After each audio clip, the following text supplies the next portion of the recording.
কি গো মনু কাকা, তুমি এখানে বসে আছো কেন? কি আর করবো বাবা, কালকে ঝড় জলে আমার বাড়ি উড়ে গেছে। কি আর করবো, কোথায় থাকবো? কি আর বলবো কাকা, আমারও তো সেই একই দশা। ঘরের চাল অর্ধেক আছে, অর্ধেক নেই। এখন এর যে অবস্থা, তাতে তো নতুন ঘর তোলা সম্ভব না। কি যে করি, কোথায় থাকি এখন আমি?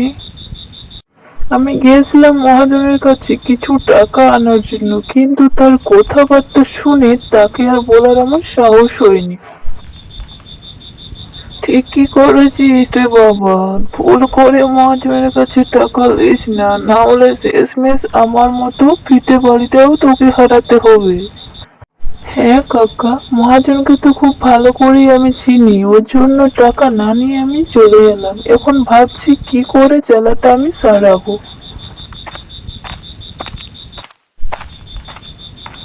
আরে ছোটন, যে তোকে যে আমি কতক্ষণ দেখলাম মহাজনের কাছ থেকে চলে আসতে।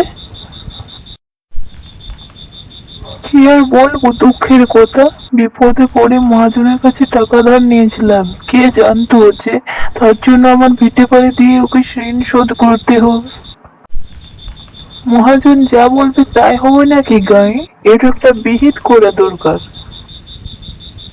তোর ঘাড়ে কটা মাথা শুনে, মহাজনের সাথে কি লাগতে যাবে? যে লাগতে যাবে তারও এই কাকার মতো অবস্থা হবে, বুঝলি? সে যাই হয় হোক, এখন আমি যাই কাকা, দেখি বাড়িতে কি অবস্থা।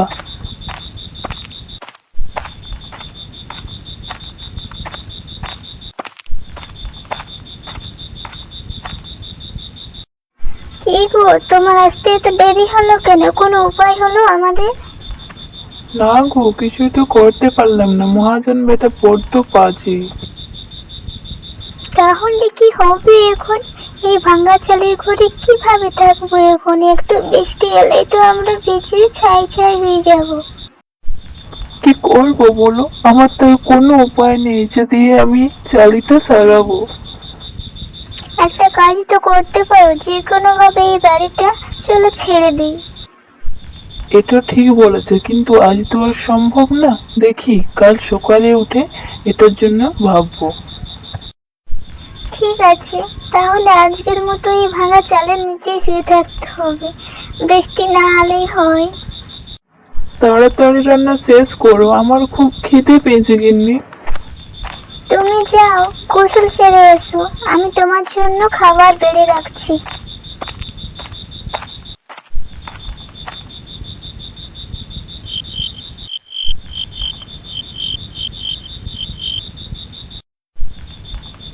বুঝলে গিন্নি, এখন থেকে যারা টাকা পয়সা মহাজনের কাছে ধার নিয়েছে, তারা সবাই তাদের ভিটে মাটি হারাতে হয়েছে। কিন্তু কেন? টাকা ধার নিয়ে সময় মতো পরিশোধ করে দিলে তো হয়।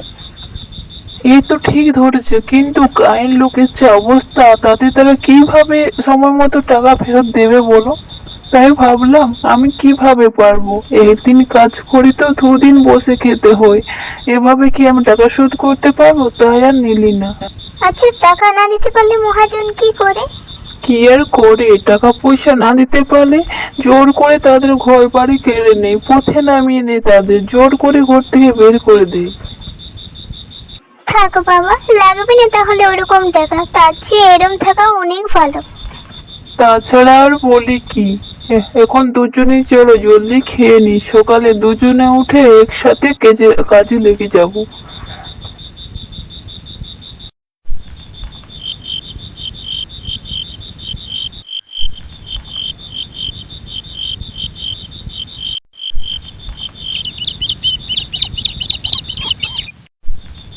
ওগো, ওঠো, সকাল হয়ে গেছে, অনেক কাজ করতে হবে আজ আমাদের। হ্যাঁ গিন্নি, উঠছি। এ কি, ঘরের চালটা এভাবে ঠিক হলো কিভাবে আমাদের, দেখো। হ্যাঁ গো, তাই তো, কিভাবে হলো এটা? চলো তো বাইরে দেখি। দেখো দেখো, আমাদের ঘরের চাল একদম ঠিক হয়ে গেছে। এ কি গিন্নি, এ তো দেখছি লাউ পাতায় পুরো চালটা ছেড়ে দিয়েছে, কিন্তু কিভাবে এটা হলো বুঝতে পারছি না তো। এ কি, আমার তো বিশ্বাসই হচ্ছে না গো, কিন্তু যা হয়েছে ভালোই হয়েছে। হ্যাঁ, সে না হয় হলো, কিন্তু এই লাউ গাছ আসলো কোথা থেকে? এক বুড়িমা দিয়ে গিয়েছিল। তার মানে কি নিয়ম বুড়িমা আসলে কোনো মানুষ ছিল না, সে হয়তো কোনো জাদু করছিল। সে যা ছিল ছিল, কিন্তু বুড়িমা তো খুশি হয়ে সে আমাকে লাউ বীজগুলো উপহার দিয়েছিল। দেখো এখন ঘরটা কত সুন্দর দেখাচ্ছে। হ্যাঁ, সুন্দর তো হয়েছে, কিন্তু লাউ পাতা দিয়ে আমাদের ঘর হয়েছে, এটা গায়ের লোক জানলে তো সকলে দেখতে আসবে, তারা শোধালে তখন তুমি কি বলবে তাদের বলো?